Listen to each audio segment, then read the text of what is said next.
Family good morning. तो मैं हूँ रिंकू, मेरे चैनल ब्लॉग रिंकू ऐप सभी के वेलकम है। और अभी देखिए कहाँ से मैं ब्लॉग कर रही हूँ। यहाँ पे देखिए कौन है, बिल्ली मार रही हूँ आप लोग को।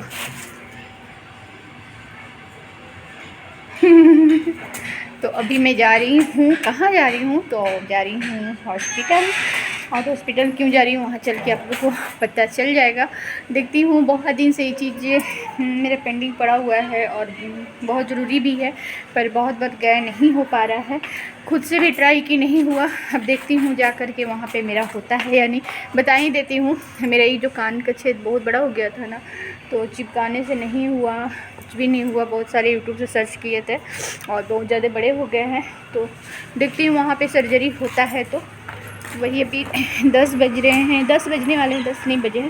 तो ये बोले थे कि 10 बजे तक आइएगा, तो जाती हूँ देख करके होता है। तो इसलिए आधा काम की हूँ, आधा पेंडिंग में करके छोड़ छाड़ के जा रही हूँ कि पहले ये काम करवा लूँ, तो हो जाता तो सही है, नहीं तो फिर कुछ देखती हूँ क्या करूँ।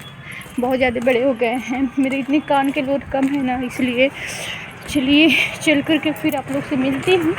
और अकेले नहीं जा रही हूँ, साथ में किसी को लूँगी।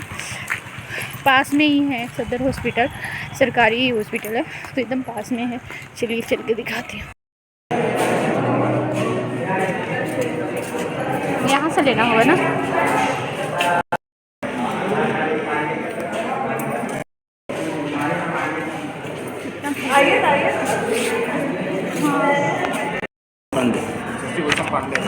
तो मैं यहाँ पे पर्ची ले ली हूँ, पर्ची कटवा ली हूँ। बिना पर्ची के तो होंगे नहीं, पर अंदर में देखती हूँ बहुत ज़्यादा भीड़ है। तो यहाँ पे हम लोग वेट कर रहे हैं, एक दूसरे को वजन कर रहे हैं कि कितना है, पर बहुत ज़्यादा है भैया। यहाँ पे लगे हुए थे लंबी लाइन। तो उसके बाद हम लोग जाँच करवाएँ और उसके बाद यहाँ पे भेज दिए हैं हम लोग को ब्लड टेस्ट के लिए। और हीमोग्लोबिन टेस्ट होंगे और शुगर उगर सब बहुत सारे, जबकि पहले मैं करवा चुकी हूँ, उसके बाद भी फिर भी बोले कि नहीं करवाने पड़ेगा।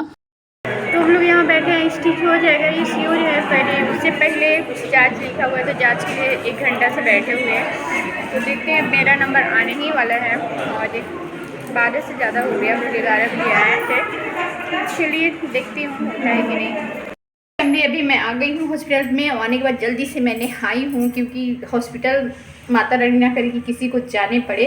अजीब, मतलब मन तो कितना भी साफ़ सुथरा, पर मन अजीब सा गंदा लगता है। और देखिए मेरा नहीं हुआ, क्योंकि आज बहुत सारे जांच लिखे थे, तो एक टेस्ट जो था वो दे करके आई हूँ। बाहर से भी कुछ टेस्ट करवाने थे, तो रिपोर्ट कल आएंगे, तो कल लेकर के फिर मैं जाऊँगी। मतलब एक छोटे से स्टिच के लिए इतना कुछ करने पड़ रहे हैं। तो सरकारी में ऐसे ही होता है, इसी का नाम है सरकारी। और अगर जल्दी से मैंने नहा करके यहाँ पे बना रही हूँ खाना, तो चावल में बैठा दी हूँ। और मुझे जाना है शिवम को स्कूल भी, शिवम को लेने के लिए। शिवम की छुट्टी हो जाएंगे, और जल्दी से मैं आकर के पहले एक काम कर ली कि आने के बाद फिर उसका 1 घंटा के बाद ट्यूशन भी होते हैं, तो कब बनाऊंगी कब खिलाऊंगी। और बड़े बड़े बाबू भी आ जाएंगे, तो आज उनके पापा के कुछ काम था, तो मुझे ही जाने होंगे लेने। तो चलिए मैं जल्दी से रेडी होकर के भी स्कूल जाती हूँ। जब तक रेडी होंगी तो चावल भी हो जाएंगे, फिर मिलते। फैमिली, तो मैं रेडी हो गई हूँ। यहाँ पे पता नहीं क्या हो गया है मेरा, ऐसे कुछ लग रहा है, नाखून से लग गया है। और मैं भी रेडी हो गई हूँ, जा रही हूँ शिवम के स्कूल, शिवम को लेने के लिए। फिर अभी 1:23 हो रहा है, तो सोच रही थोड़ा देर में निकलती हूँ। इतना पहले से जाकर खड़ा होना अच्छा नहीं लगता है, धूप भी बहुत ज़्यादा है। तो चलो अभी देखती हूँ थोड़ी देर में। रिक्शा यदि यहाँ से मिल जाता तब तो बहुत अच्छा है, नहीं तो पैदल चलने पड़ते हैं। तो चलिए देखती हूँ, इसलिए जल्दी जल्दी चावल भी बना ली हूँ। बड़े बड़े बाबू भी अभी आएंगे, सोच रही हमको निकलने से पहले वो आ जाते हैं तो सही है। तो पता ना अजीब सा लग रहा है। चलिए मिलती हूँ थोड़ी देर में। और यहाँ निकल चुकी हूँ जी मैं शिवम को लेने के लिए। तो रिक्शा ले ली हूँ, क्योंकि बहुत कड़ी धूप है। और ऑटो से जाने के बाद आधा रास्ता फिर पैदल चलने पड़ते हैं, और फिर शिवम को लाने भी पैदल पड़ेंगे, क्योंकि वहाँ पे कोई सुविधा नहीं है। ऐसा अलग जगह पे इनका स्कूल है, तो इसलिए रिक्शा लेकर के ही जाने पड़ेंगे। थोड़ा महंगा पड़ते हैं, पर गर्मी में कोई चांस नहीं। यहाँ पर देखिए बहुत ज़्यादा ट्रैफिक लगते हैं। धनबाद में सब जगह सुधर जाएंगे, पर यहाँ का ट्रैफिक और बैंक मोड़ का ट्रैफिक कभी नहीं सुधरेंगे। तो अभी हम लोग आइसक्रीम खाते खाते आ रहे हैं।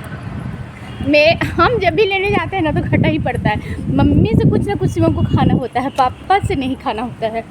तो हम लोग चोकोबार खा रहे हैं।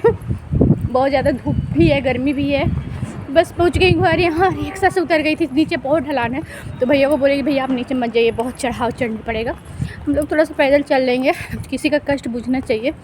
चलिए मिलती हूँ। और आते ही फिर देखिए यहाँ पे मैं सोची कि चलो खाना वाना खाने के बाद नारियल रखे हुए थे जो वो पूजा में चढ़ाए थे, तो नारियल 2-3 था, तो सोचे कि कोई इतना खाएगा नहीं, बर्बाद हो जाएगा, फ्रिज में रखा हुआ था, तो इसे मैं फोड़ के निकाल ली हूँ। उसके बाद सारे नारियल को छील ली हूँ, छील करके छिलका हटा करके इसे मैं बनाऊँगी लड्डू, नारियल की लड्डू। तो चलो सज जाएगा लड्डू बनाने के बाद। तो इसे मैं कर लेती हूँ कद्दू, इस तरह से हल्का सा ना मैं पीस ली हूँ। और क्योंकि नारियल के बुरादा का ही अच्छे लड्डू होते हैं, तो मेरे पास सूखे बुरादे नहीं थे, तो इसी से मैं बनाऊंगी। तो देखिए पीसने के बाद ना इसे मैं इस तरह से छान ली हूँ, दूध अलग कर दी हूँ, और उसको जो छानने के बाद वो भीगी नहीं थी, मैं पी गई थी, बहुत टेस्टी लग रहा था। और देखिए कुछ इस तरह से हो गए, तो अब ये एकदम से बुरादा के, नारियल के बुरादे की तरह हो गए। और उसके बाद मैं कढ़ाई में डाल देती हूँ दूध। तो दूध मैं कम ही डाल रही हूँ क्योंकि मेरे दूध पहले मैं खौला रही थी, तो गलती से मेरे दूध ज़्यादा गढ़े हो गए हैं, मैं गैस पे चढ़ा के छोड़ दी थी, भूल गई थी, तो इसलिए। और इसे थोड़ा सा और गाढ़ा कर लूँ। उसके बाद देखिए थोड़ा सा और गढ़े हो गए। उसके बाद इसमें मैं डालती हूँ चीनी। चीनी आप अपने अंदाज के ऊपर से डाल सकते हैं, आप जितना आप लो, ज़्यादा या कम। मैं मीडियम में डाली थी, ना बहुत ज़्यादा मीठी ना ही बहुत ज़्यादा कम मीठी, क्योंकि नारियल तो ऐसे ही मीठे रहते हैं। उसके बाद जो नारियल ये करके रखी थी उसे डाल करके अच्छे से इसे सुखा लेती हूँ। बहुत अच्छे से सुखाना है, एकदम ड्राई कर देना है, हल्का भी गीला नहीं रहने देना है। तो मैं यहाँ पे अच्छे से ड्राई कर देती हूँ। उसके बाद यहाँ पे थाली में हल्का सा चिकनाई लगा करके मैं ना पूरा फैला दी थी, सोची थी कि बर्फ़ी आकार में काट देती हूँ तो ज़्यादा अच्छा लगेंगे, तो बट हुआ नहीं। ऐसे मैं फ्रिज में रख दी थी थोड़ा देर के लिए, और थोड़ा सा सोची जम जाएगा। और अभी काट के देखती हूँ, लेकिन बिल्कुल भी गड़बड़ हो गए, मेरे बर्फ़ी तो हुए ही नहीं और बेकार हो गए। तो फिर आप लोग देखते जाइए कि कैसे क्या हुआ। होता है ना कि जो सोचो वो नहीं हो पाता है। तो फिर देखिए उसके बाद पहले से भी मेरे मिठाई के डिब्बा थे जिसमें 2 मिठाई पड़े हुए थे, जेठानी जी आए थे ना, तो वो लोग लाए थे, तो सारे 2 डब्बे मिठाई थे, सब लोग खा गए, बस 2 बचे हुए हैं। तो देखिए बिल्कुल भी नहीं उठ रहे हैं। तो इसके बाद इसे मैं गोल गोल करके और लड्डू बना दी हूँ। कितने अच्छे हो गए, बहुत टेस्टी लड्डू हुए थे, बहुत अच्छे लगे थे, बच्चे लोग भी खुश थे, हस्बैंड जी भी मांग के खा रहे थे, जबकि वो मीठा नहीं खाते हैं। फैमिली में अभी बना ली हूँ नारियल के लड्डू, और ये अभी रख दी हूँ बना करके। अब बहुत ही टेस्टी बना है, बहुत ज़्यादा टेस्टी। तो चलिए अब इस वीडियो को यहीं पे करती हूँ एंड। और इतना झमेला हो गया ना, बस 2 स्टिच के लिए इतना कुछ जाँच, जबकि 1 मंथ पहले ही मैं हीमोग्लोबिन और शुगर सारा चीज़ जाँच करवाई थी, पर उसका बोले कि कोई वैल्यू नहीं है। और किडनी का जाँच, मतलब इतना छोटा सा चीज़ के लिए इतना कुछ जाँच। तो कल रिपोर्ट आएंगे, सब क्या आते हैं देखती हूँ, उसके बाद भी होता है कि नहीं। और ये कभी कभी मन करता है कि छोड़ दूँ ऐसे, पर अच्छा नहीं लगता बिना इयररिंग्स के मैं रहती हूँ।